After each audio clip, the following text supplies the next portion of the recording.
लोग बताते हैं कि औरंगजेब के परिवार के लोग, उसके वर्तमान खानदान, मुझे कोई एक दिन बता रहा था जब कोलकाता के पास वो रिक्शा चलाते हैं, अगर उसने खूणे किए होते, इन मंदिरों को तोड़ा नहीं होता तो रिक्शा चलाता क्या।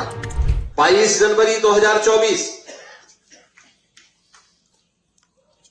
जब 500 वर्षों की दास्ता के उन कालखंडों को समाप्त करते हुए अयोध्या धाम में प्रभु रामलला फिर से विराजमान हुए, कौन ऐसा भारतीय था और कौन ऐसा सनातन धर्मावलंबी रहा होगा देश और दुनिया के अंदर जिसकी आंखों में श्रद्धा के आंसू न आए हो, श्रद्धा और सम्मान के साथ प्रभु के श्री चरणों में जिसने अपने आप को पूरा समर्पित न किया हो।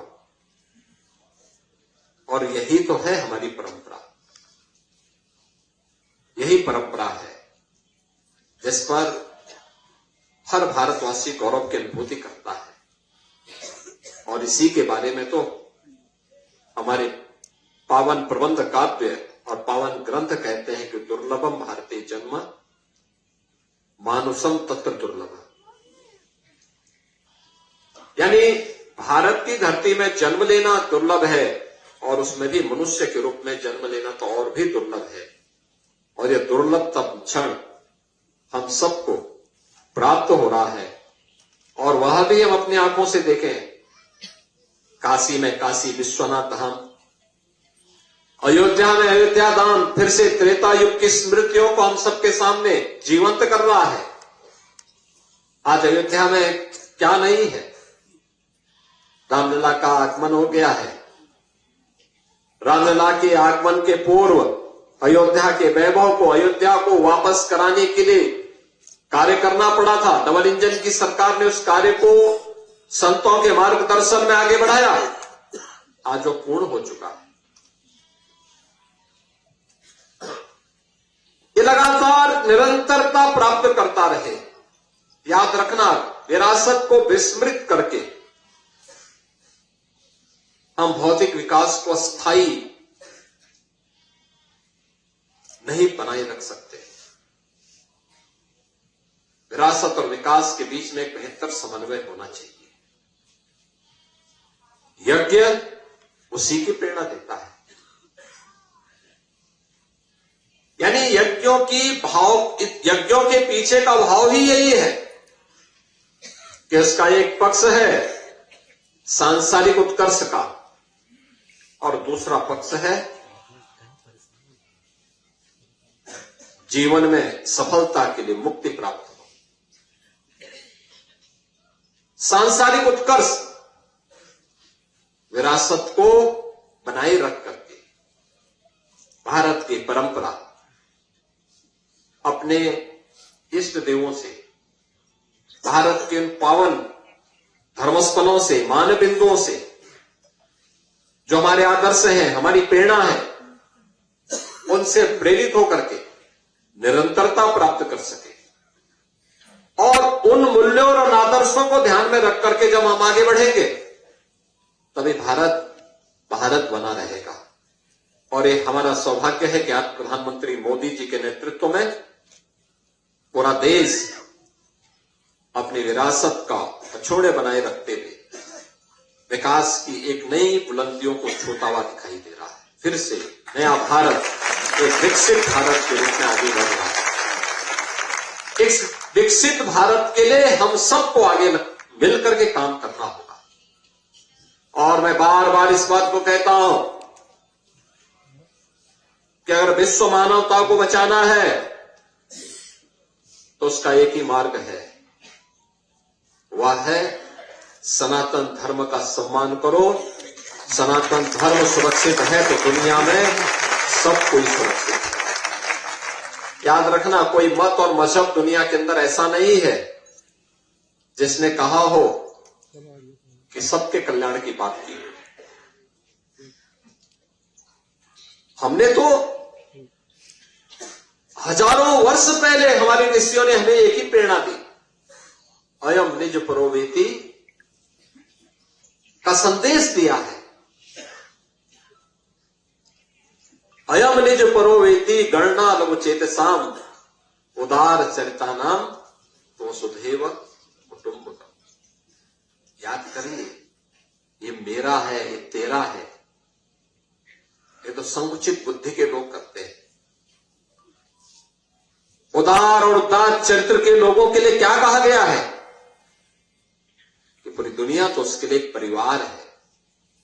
और याद करिए, दुनिया के अंदर अकेले सनातन धर्म है जिसने दुनिया की हर जाति, हर मत, हर मजहब, हर संप्रदाय के लोगों को उसकी विपत्ति के समय शरण देकर के संरक्षण दिया है, उसे फलने फूलने का एक अवसर दिया है। लेकिन क्या दुनिया के अंदर ऐसे ही हिंदुओं के साथ भी हो रहा है क्या? ऐसे ही हो रहा है क्या? आज बांग्लादेश में क्या हो रहा है? पाकिस्तान में क्या हुआ था? इससे पहले अफगानिस्तान में क्या हुआ था? मैं पूछना चाहता हूं उन लोगों से,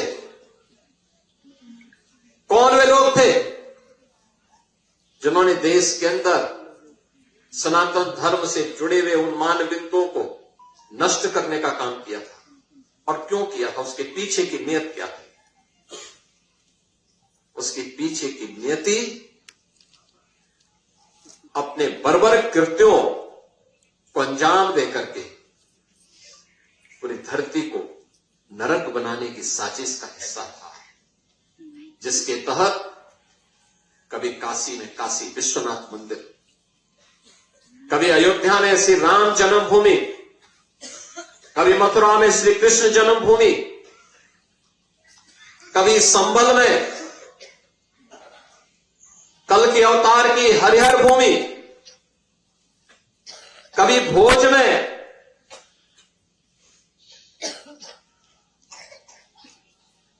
ज्ञान के अधिष्ठात्री देवी मां सरस्वती के पावन मंदिर को नष्ट किया जाता है, तोड़ा जाता है, अपवित्र किया जाता है।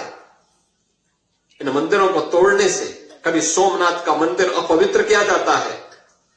इन मंदिरों को तोड़ने से उनका कुल और वंश ही नष्ट हुआ होगा जिन्होंने इन मंदिरों को पवित्र किया है। वे फैले फुले नहीं हुए होंगे, लेकिन उन्होंने दिखाया तो। और ये कारण है, जब मैं आज पूछता हूं कि भाई जिन लोगों ने मंदिर तोड़े थे उनकी क्या स्थिति है वर्तमान में, तो लोग बताते हैं कि औरंगजेब के परिवार के लोग, उसके वर्तमान खानदान। मुझे कोई एक दिन बता रहा था, जबकि कोलकाता के पास वो रिक्शा चलाते हैं। अब मुझे बताओ, अगर उसने पुणे किए होते, इन मंदिरों को तोड़ा नहीं होता, तो रिक्शा चलाता है क्या? ये दुर्गति को प्राप्त करता है, ये उसकी दुर्गति है। उसने ईश्वर की का अवमानना की है। और मैं यही कहूंगा